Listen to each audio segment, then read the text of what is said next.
Bien, pues retomamos la marcha, cambiamos eso sí un poco de tercio, como ven tenemos ya preparado al consejero de Sanidad de Castilla y León, porque es complicado analizar una especialidad concreta como farmacia hospitalaria sin tener la fotografía completa del sistema sanitario donde realizan su actividad diaria los profesionales. Es por ello que en este 10º encuentro global hemos querido preguntar directamente al responsable de la sanidad castellano-leonesa, Alejandro Vázquez, sobre ese contexto sociosanitario de la región y sus desafíos más acuciantes en torno al desabastecimiento de fármacos, como veíamos en la anterior mesa de debate, la fidelización de los MIR o la transformación digital.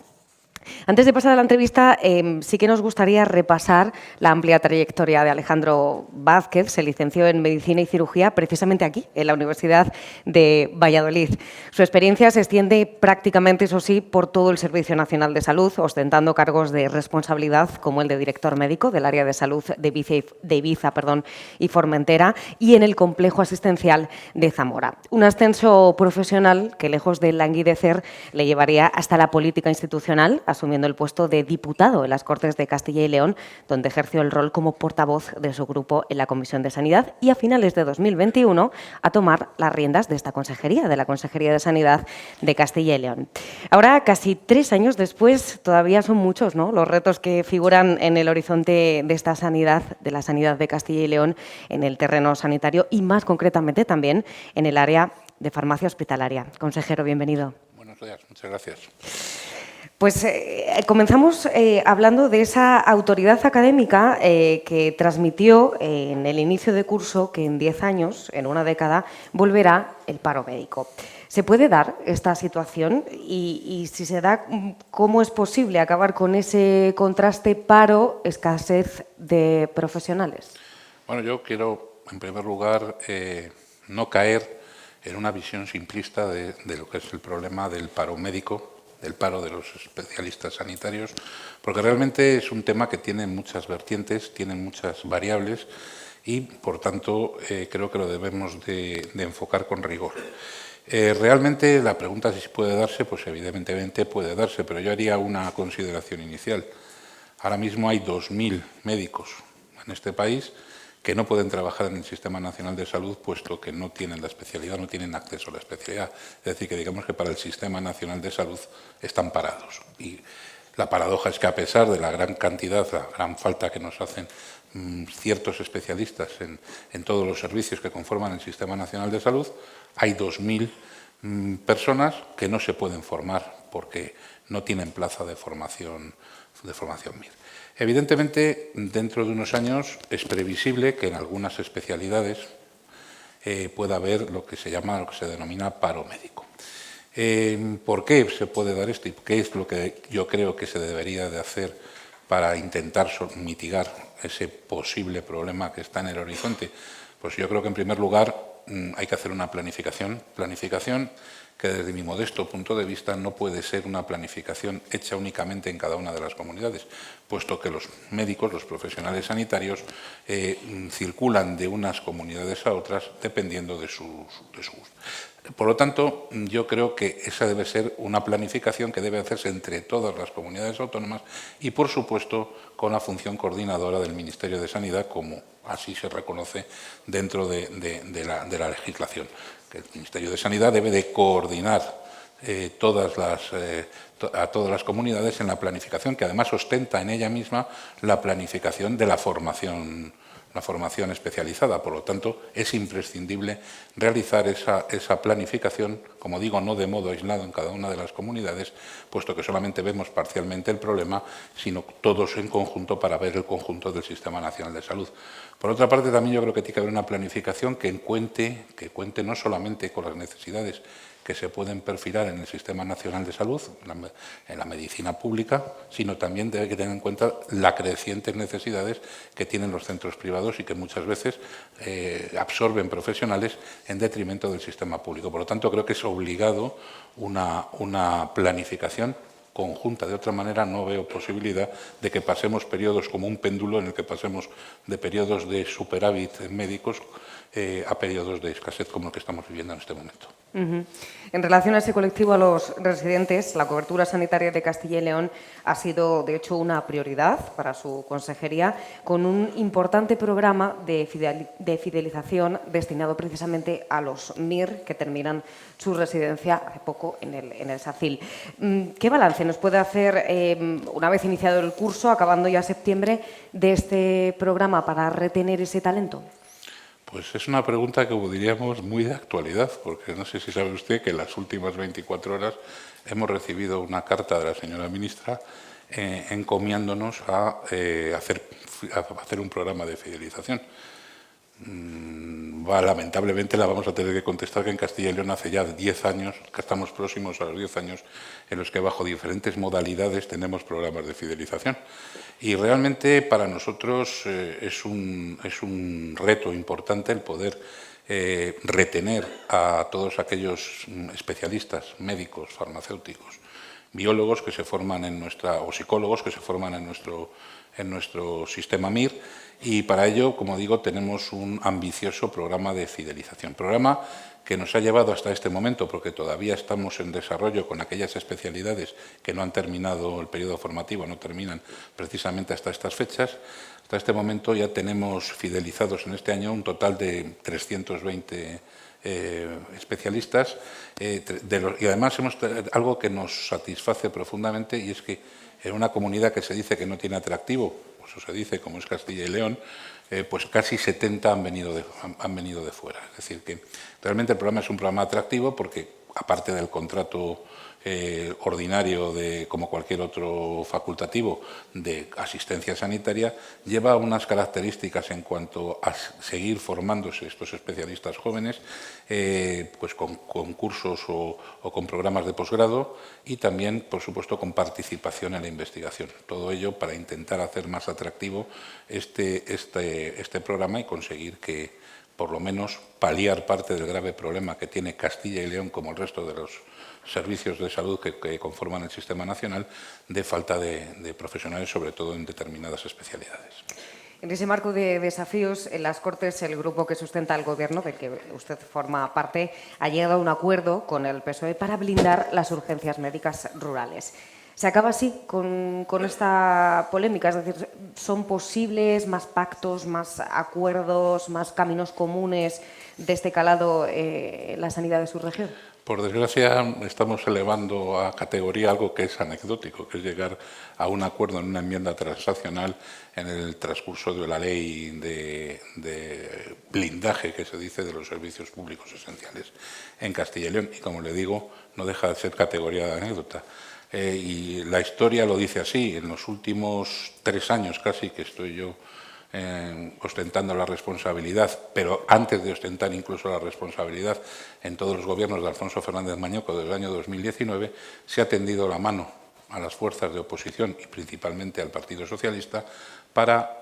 poder alcanzar acuerdos a nivel de la sanidad, acuerdos que mejoren las condiciones sanitarias de nuestra comunidad, porque muchas veces es imprescindible llegar a este tipo de acuerdos. Y la respuesta siempre ha sido la misma. Bueno, no ha sido siempre la misma. En algunas ocasiones no se han sentado a la mesa, en otras ocasiones han pretendido sentarse a la mesa poniendo unas condiciones que caen prácticamente en la categoría de chantaje.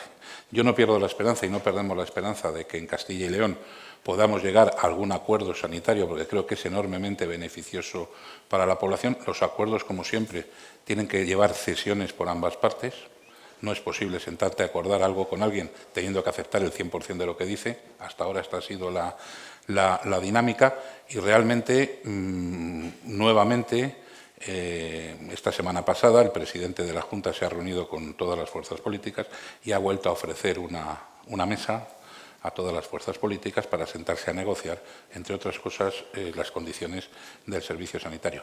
Es imposible pensar que no sea beneficioso. Es beneficioso un acuerdo por el sistema sanitario, pero, por desgracia, la sanidad se ha convertido en un arma arrojadiza política a la que casi ningún grupo político está dispuesto a ceder. Hablando de acuerdos, eso sí, en clave económica, ante el acuerdo en Cataluña se habla mucho de financiación y de sanidad. ¿Hasta qué punto considera que está infrafinanciada la sanidad de Castilla y León por parte del Gobierno central? acuerdo en Cataluña ha sido definido por el Gobierno de Castilla y León como un robo a las condiciones que va a tener Castilla y León en la financiación. Por lo tanto, ese acuerdo que a usted le sirve para hacer dentro de la pregunta es enormemente negativo para Castilla y León. Y además le voy a explicar por qué. No lo dice el Gobierno de la Junta de Castilla y León, sino que lo dice una entidad independiente como es el Consejo de Cuentas de Castilla y León, que ha cifrado en una media de un déficit de 500 millones de euros al año en los últimos 10 años en la financiación de los servicios públicos esenciales, sanidad, educación y servicios sociales, de los que verdaderamente la parte del León se la lleva siempre sanidad. El sistema de financiación autonómica que se creó en el año 2009 y que se vendió como un traje a la medida para las condiciones de Castilla y León, realmente castiga durísimamente las condiciones demográficas de Castilla y León. Es un sistema de financiación autonómica que, según los estudios que existen disponibles, pues pondera factores importantes de la demografía de Castilla y León, como pueden ser el envejecimiento, con un porcentaje muy bajo de esa cantidad financiable, no es defendible en el momento actual en el que el envejecimiento, que lleva asociado una importante cronicidad, pondere solamente en un 8% en la cantidad final, bajo el concepto de población ajustada, la cantidad final que tenemos de financiación, mientras que, por ejemplo, la población menor de 18 años pondera en casi un 30%, o la dispersión, que castiga la dispersión, obliga a Castilla y León a hacer un desembolso muy importante económico para poder dar asistencia en un territorio tan amplio y tan disperso como es este, en el que apenas pondera en un 0,5%, un 0,6% en el concepto de población ajustada. Por lo tanto, a un sistema de financiación autonómica muy perjudicial para Castilla y León, si le añadimos unas diferencias en la singularidad para algunas comunidades, mientras que no es así para las otras, realmente nos sentimos muy perjudicados y creemos que es imprescindible reivindicar una financiación autonómica que sea equitativa para todos los españoles, es decir, que pague los servicios públicos esenciales según las condiciones que tienen las poblaciones de cada una de las comunidades autónomas. Pasamos,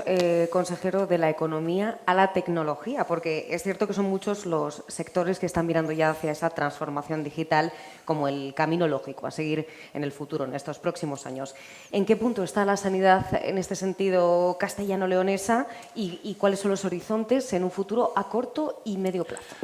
No se puede pasar de la economía a la tecnología porque están enormemente unidas la tecnología y la economía. Un aspecto más dentro de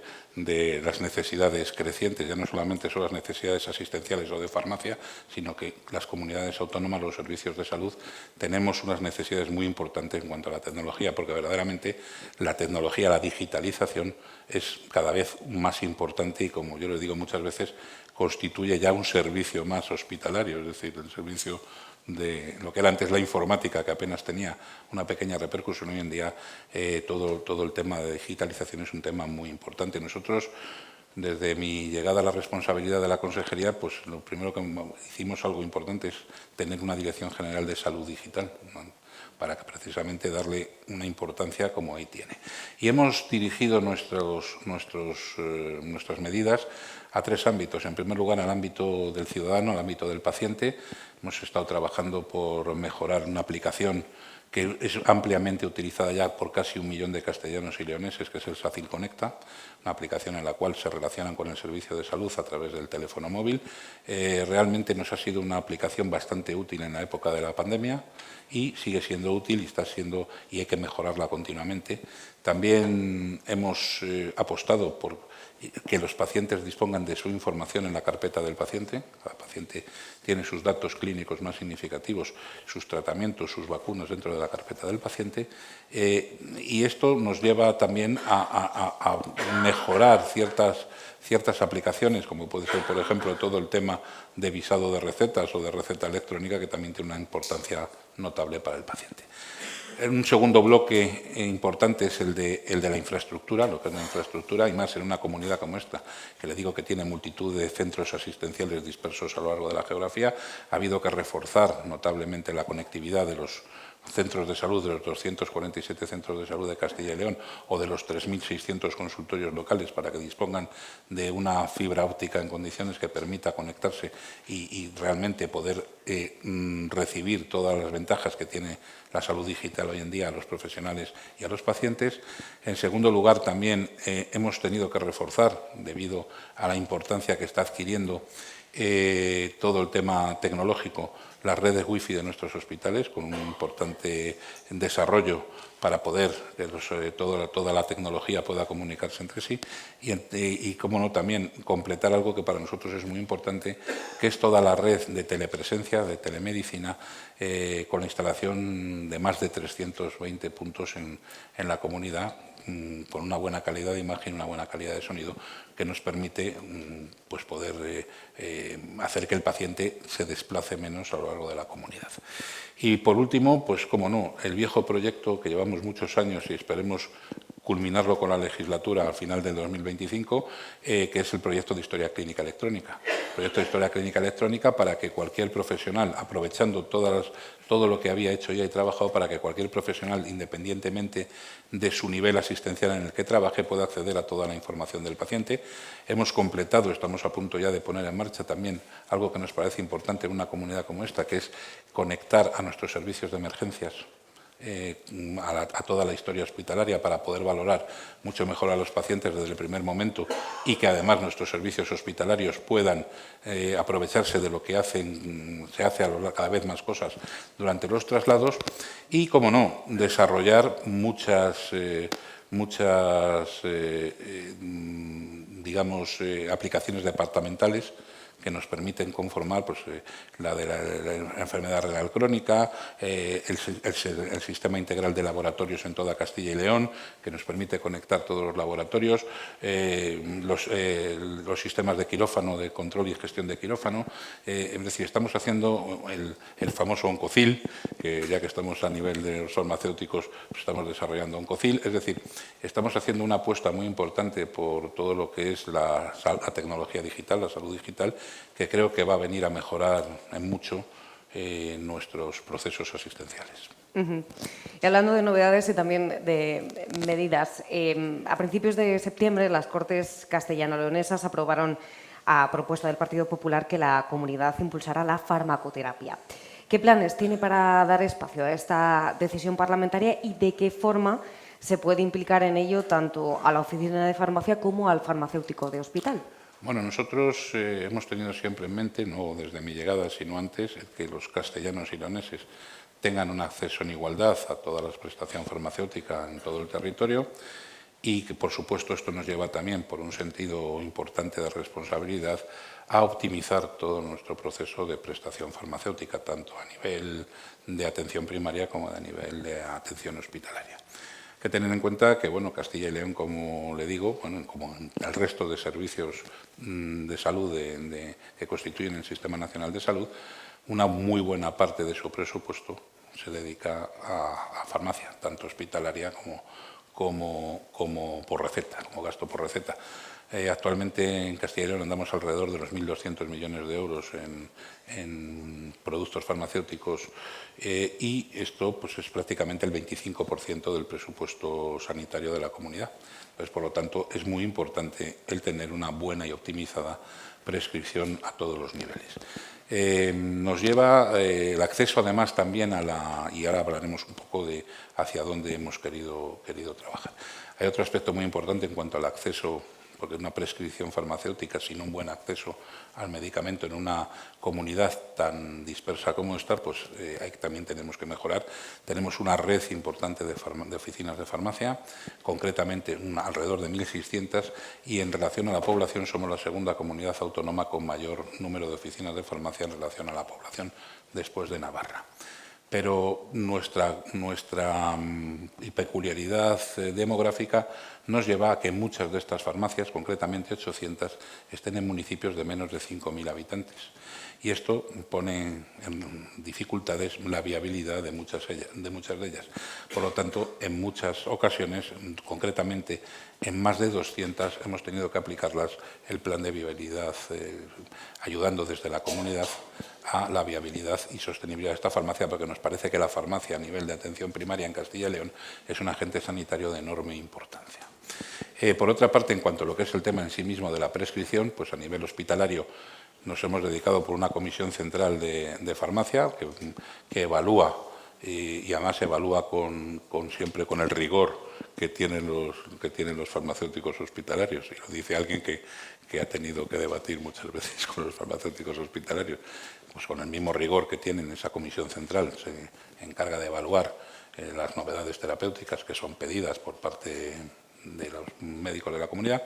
Y otro aspecto importante es el Plan Integral de Optimización en la Prescripción, el PIOFAR, que va dirigido a atención primaria y que en una comunidad con tanta cronicidad, con tanta carga de cronicidad como la que tenemos, pues intenta optimizar la prescripción en aquellos grupos de pacientes que realmente requieren una optimización, desde para tener una mejor prescripción hasta para evitar efectos secundarios que tienen las medicaciones entre sí, o incluso para valorar la adherencia a los tratamientos crónicos, que pues, es uno de los caballos de batalla a la hora de la prescripción. Es decir, todo ello en conjunto nos lleva a trabajar en mejorar esa prescripción y ese acceso de los castellanos y leoneses a la prestación farmacéutica. En esta línea, la nueva presidenta de los farmacéuticos de la región, María Engracia Pérez, explicó en una entrevista en Redacción Médica que la comunidad necesita, de hecho, un nuevo decreto de botiquines más actualizado, precisamente en relación a lo que decía, para dar agilidad a ese sistema sanitario. ¿Qué nos puede contar de esto? ¿Qué planes hay? Pues le puedo contar que las necesidades son muchas, no solamente la que expresa la presidenta de los colegios de farmacia del CONCIL, que llamamos en Castilla y León, y realmente entendemos esa necesidad, todo lo que sea facilitar y mejorar la relación entre la Administración y las oficinas de farmacia, en este caso con los botiquines, que para nosotros son una pieza importante. Nosotros tenemos alrededor de casi 300 botiquines de farmacia distribuidos por el territorio de Castilla y León, pues entiendo que para la presidenta del CONCIL sea un aspecto importante. Para nosotros también lo es, pero tenemos otras prioridades, estamos destinando a otras, como me he referido anteriormente, y espero que lleguemos más pronto que tarde a poder satisfacer el tema de los botiquines de farmacia. Yo esto lo ha mencionado, ese programa de entrega de proximidad de medicamentos hospitalarios pensado precisamente para el ámbito rural, que, como decía, es una característica propia de esta comunidad. También esa implantación provincial del Oncocil. ¿Hay alguna novedad con respecto a esto? Pues hay novedades. Lo que pasa es que todo es fruto de un trabajo arduo, porque ante la idea de acercar la farmacia hospitalaria al ciudadano, más en una comunidad como esta, como vuelvo a repetir, en la cual hay enorme dispersión, hay enorme envejecimiento, y eso dificulta la movilidad de las personas dentro de la comunidad. Además, teniendo en cuenta el enorme incremento que se están sufriendo en las prescripciones de farmacia hospitalaria debido al desarrollo que están teniendo este tipo de prestación, pues nos llevó a ello. Pero no es sencillo, están trabajando, se ha propuesto un área sanitaria como es León para poder desarrollar un programa piloto, y me consta que están trabajando en conjunción en nuestra Dirección Técnica de Farmacia de la Consejería, junto con los colegios farmacéuticos de León, para poder limar todos aquellos aspectos, tanto legales como los medicamentos no pueden circular de un lado para otro sin perspectiva legal, digo, tanto legales como de procedimiento, para poder llevar este programa piloto cuanto antes. Teníamos previsto hacerlo para este mes de septiembre, va a ser un poquito más tarde, pero antes de fin de año seguro que lo tenemos en disposición. En cuanto a lo que me comenta usted del Oncocil, pues estamos en una primera etapa de implantación, ya son 6 hospitales que tienen 6 complejos asistenciales que tienen en marcha el Oncocil, y estamos también preparando todo el tema logístico para poder seguir con el desarrollo de un programa que consideramos enormemente importante, ya que la medicación oncohematológica es difícil de manejar con con los programas tradicionales y además supone una parte muy importante del gasto farmacéutico en nuestros hospitales. Por lo tanto, todo lo que sea facilitar todo el manejo de estos fármacos y permitir un mejor control y una mejor optimización lo consideramos muy importante y, por lo tanto, vamos a dar todo el impulso posible para poder tener desarrollado no solamente en estos 6 complejos hospitalarios, sino en el resto de los otros 8 que nos faltan. Concluimos, consejero, esta entrevista con una de las cuestiones que precisamente se ha tratado en este 10º encuentro de farmacia hospitalaria tan solo hace unos minutos, como es la necesidad de establecer mecanismos que atenúen las consecuencias que tienen los desabastecimientos de fármacos. ¿Qué medidas se están impulsando en Castilla y León para ello, pues tanto a nivel hospitalario como en esas numerosas oficinas de farmacia que mencionaba anteriormente? Bueno, yo creo que en primer lugar, como usted bien dice, este no es un problema exclusivo de Castilla y León y, por lo tanto, es el Ministerio y pertenecemos a la comisión ministerial, estamos en el grupo de trabajo y creo que es muy importante lo que el Ministerio pueda hacer en conjunto en todas las comunidades. Hay aspectos que no son posibles desarrollarles solo, como pueden ser aspectos normativos de considerar unos medicamentos prioritarios, esenciales, etcétera, y por supuesto estamos siempre en contacto con este grupo ministerial para estar muy atentos a lo que ahí se puede decidir y para poderlo traer aquí. Realmente el problema del desabastecimiento de fármacos es un problema tremendo en algunos de los fármacos, pues que nos lleva a tener que hacer algunas cosas pues un poco, digamos, paradójicas. Nosotros desde el año 2020 tenemos dentro de nuestro sistema de prescripción una actualización continua de aquellos fármacos que están desabastecidos para que el médico, cuando vaya a prescribir, pues pueda ya de entrada optar por algunas otras variables terapéuticas. En segundo lugar, nos hemos visto obligados a algún producto sanitario, como pueden ser las bolsas de orina, que recientemente ha habido un grave problema nacional con las bolsas de orina, a poderlas dispensar cerca en nuestros establecimientos sanitarios, en centros de salud, debido a que, bueno, a partir de la compra hospitalaria, pues era más fácil poderlo y distribuirlo a través de nuestra red de centros de salud. Y, cómo no, pues realmente poder dotar al farmacéutico de alguna capacidad extendida a la hora de sustituir ciertos medicamentos que no hay, y poderlos ampliar en caso de necesidad sustituir por otros medicamentos. Todo ello, como le digo, requiere de esa fuerza normativa que nos puede dar el Ministerio y, por lo tanto, creo que dentro del aspecto del Ministerio de coordinador y de facilitador de las disposiciones del Sistema Nacional de Salud es una más y nosotros estamos encantados de colaborar. Consejero, pues le damos las gracias por estar con nosotros, por celebrar con nosotros estos 10 años del Encuentro Global de Farmacia Hospitalaria y también por acercarnos esa fotografía detallada de lo que es la sanidad en esta región, en Castilla y León, y también de forma más detallada, de forma más concreta en el ámbito de la farmacia. Muchísimas gracias. Muchísimas gracias, es un placer verlos a todos aquí.